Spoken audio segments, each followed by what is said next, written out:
আল্লাহ পাক বলছেন, নবীজি চলে যাও ময়দানে, মানুষের দ্বারে দ্বারে মানুষকে ডেকে ডেকে কাছে নিয়ে আসো, আর তাদেরকে আল্লাহর কোরআন দিয়া নসিহত করো।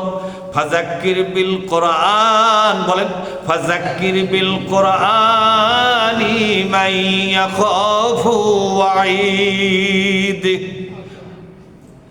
কিয়ামতের দিন জাহান্নামটাকে ভয় পায় যারা, আল্লাহর গজবকে যারা ভয় পায়, আল্লাহর শাস্তিকে যারা ভয় পায়, আল্লাহর অভিশাপকে যারা ভয় পায়, তাদেরকে ডেকে ডেকে কোরআন দিয়া ওয়াজ করে বুঝাও।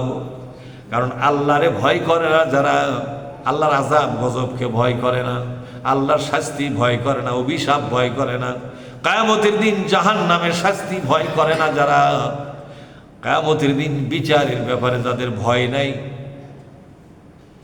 এই সকল লোকদের কাছে কোরআনের কথা বলে কোনো লাভ নাই। যারা ভয় পায় তাদেরকে ডেকে ডেকে আল্লাহর কোরআন বুঝাও। সুবহানাল্লাহ। ফাযাক্কির, বলে ফাযাক্কির বিল কোরআনি মান ইয়াখাফু ওয়াঈদ। যারা ভয় পায় তাদের কোরআন দিয়ে বুঝাও, সতর্ক করো, উপদেশ দাও। আল্লাহ নবী তোর ময়দানে নেমে গেলেন, চিন্তা করলেন কোথার থেকে শুরু করি। আল্লাহ বলছে প্ল্যান করো। কি করো? প্ল্যান করতে গিয়ে দেখতে পেলেন আমার ঘর থেকেই তো শুরু করা যায়। আমার ঘরে আছে খাদিজাতুল কুবরা রাদিয়াল্লাহু তাআলা আনহা, তাকেই তো কোরআনের দলের কর্মী বানানো যায়।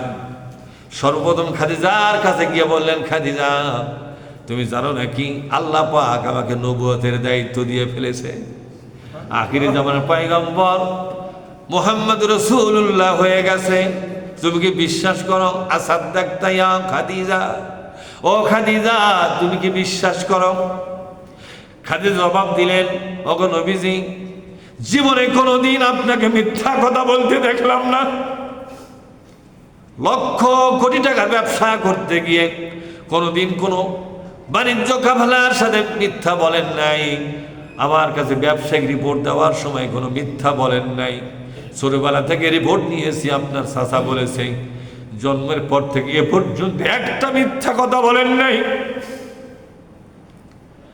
এই দুনিয়ার সর্বশ্রেষ্ঠ সত্যবাদী আপনি।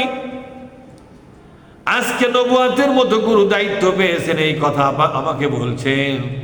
আমি বিশ্বাস করি আপনার এই কথাটা সত্য। আল্লাহ সত্যি আপনাকে নবী হিসাবে গ্রহণ করেছে।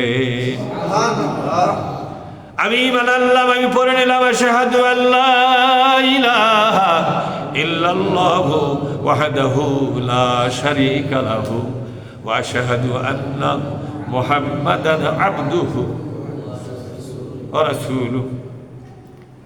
কি করতে হবে? নবী আমার বললেন, এই কোরআনের প্রতি দায়িত্ব নিতে হবে তোমার। এই কোরআনের প্রতি ঈমান আনবে যারা, সকলের দায়িত্ব, কোরআনের দায়িত্বভার কাঁধে নেওয়া।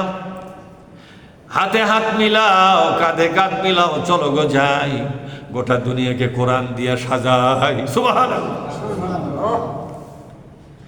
খাদিজা লেগে গেল মহিলাদের ভিতরে, বিশ্বনবী লেগে গেলেন পুরুষের ভিতরে। একদিকে স্ত্রী যায় কোরআনের দাওয়াত নিয়ে, আর একদিকে পুরুষ মানুষ মুহাম্মদ রাসূলুল্লাহ বলেন সাল্লাল্লাহু আলাইহি ওয়াসাল্লাম যায় কোরআনের দাওয়াত নিয়ে। নবী আবার চিন্তা করলেন, একজন তো হলো, আমার ঘরে আর একটা মানুষ আছে হযরত আলী, তাকে তো আমি এই দলে ভিড়াতে পারি, দেখি আলী বিশ্বাস করে কিনা। আলীর কাছে যখনই বলেছে, ছোট্ট মানুষ, 9 বছর কেবল বয়স। কয় বছর? জোরে বলুন। এমন ভাবে আলী জবাব দিয়ে দিল, ইব্রাহিম আলাইহিস সালাম যেমন ইসমাইলকে বলেছিলেন, বাজান রে স্বপ্নের মধ্যে দেখলাম আমি তোমাকে জবেহ করতেছি, ফানজুর মাযা তারা, তোমার মতামত দাও।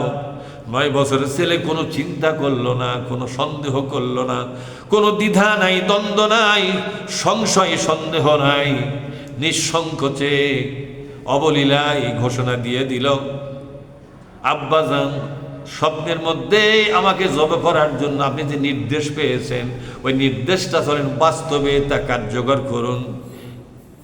সাতাজিদুনি, বলেন সাতাজিদুনি ইনশাআল্লাহু মিনাস সাবিরিন।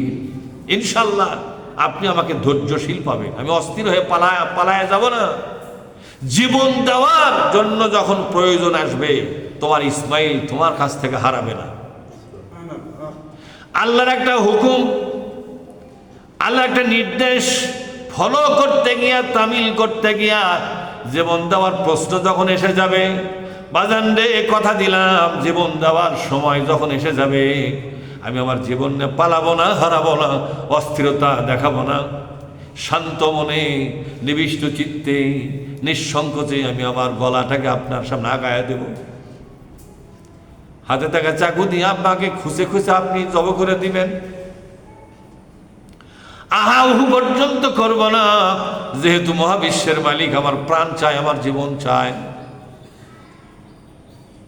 এই জন্য আল্লাহ পাক সূরা আনামের মধ্যে একটা সুন্দর কথা বলেছেন, কলিন্না সালাতি, বলেন কলিন্না সালাতি ওয়া নুসুকি ওয়া মাহইয়ায়া ওয়া মামাতি লিল্লাহি রাব্বিল আলামিন। হে নবী ঘোষণা করে দিন, এই দুনিয়ায় আমার যা কিছু নামাজ, যা কিছু সালাত, যা কিছু আবেদন নিবেদন, যা কিছু অর্ঘ্য আমি দান করব কার জন্য? আল্লাহর জন্য। অনুসুকি, যা কিছু ত্যাগ স্বীকার করব, যা কুরবানি করে দিব, আমার জীবনের কুরবানি, আমার অর্থের কুরবানি, আমার পশু কুরবানি, যা কুরবানি করব সব আল্লাহর নামে করব। দুনিয়ার কোনো দরগার নামে নয়, কোনো দুর্গার নামে নয়, দুনিয়ার কোনো ব্যক্তির নামে নয়, কোনো গোষ্ঠীর নামে নয়, কোনো দেশের জন্য নয়। আমি আমার জীবন কুরবানি, আমার সম্পদের কুরবানি, সব কুরবানি আমি চালাবো আমার আল্লাহ রব্বুল আলামিনের জন্য। ওয়া মাহইয়ায়া, আর আমার জীবন যতদিন থাকবে, আমার জীবন থাকবে যতদিন, এ জীবন থাকবে কার জন্য? জোরে বলুন, জোরে বলুন, কার জন্য? ওয়া মাহইয়ায়া, এই দুনিয়ায় আমি বেঁচে থাকবো আল্লাহর জন্য, অর্থাৎ যতদিন আল্লাহ আমাকে বেঁচে রেখেছেন আল্লাহর জন্যই কাজ করবো, আর কারো জন্য কাজ করব না। প্রমাণ করে দিব, এই দুনিয়ায় তোমার জীবন শুধু তোমার জন্যই ব্যবহার হবে, আর কারো জন্য তোমার দেওয়া জীবন আর ব্যবহার হবে না। এটা আমি আমার কর্ম দিয়া, চিন্তা চেতনা দিয়া, আমার বক্তৃতা বিবৃতি দিয়া, আমার সমর্থন দিয়া, ইশারা ইঙ্গিত দিয়া, আমার পদচারণা দিয়া, হারে হারে তিলে তিলে আল্লাহর দরবারে প্রমাণ পেশ করব, আল্লাহ যে জীবন তুমি দিয়েছো, জীবনটা তোমার নামই ব্যবহার চলছে। আমার এই জীবনটা আর দুনিয়ার কেউ ব্যবহার করতে পারবে না। ও মামাতি, যখন মরে যাব, আমার জীবনটা যখন দুনিয়া ছেড়ে চলে যাবে, প্রভুর এই কথা দিলাম, তোমার পথে আমার জীবনটার সমাপ্তি হয়ে যাবে। এ জীবনের সমাপ্তি এই দুনিয়ার কোনো নেতার পিছনে নয়, কোনো মানুষের বানানো নেতা নেত্রীর পিছনে নয়, মানুষের বানানো রাজনীতিক দল পার্টির পিছনে নয়। এ জীবন যেদিন বিদায় হবে সেদিনও প্রমাণ দিব, তোমার কোরআনের পথেই জীবনটা আমার শেষ হয়ে গেল। ওয়া মামাতি, বলে ওয়া মামাতি লিল্লাহি রাব্বিল আলামিন। সব কার জন্য?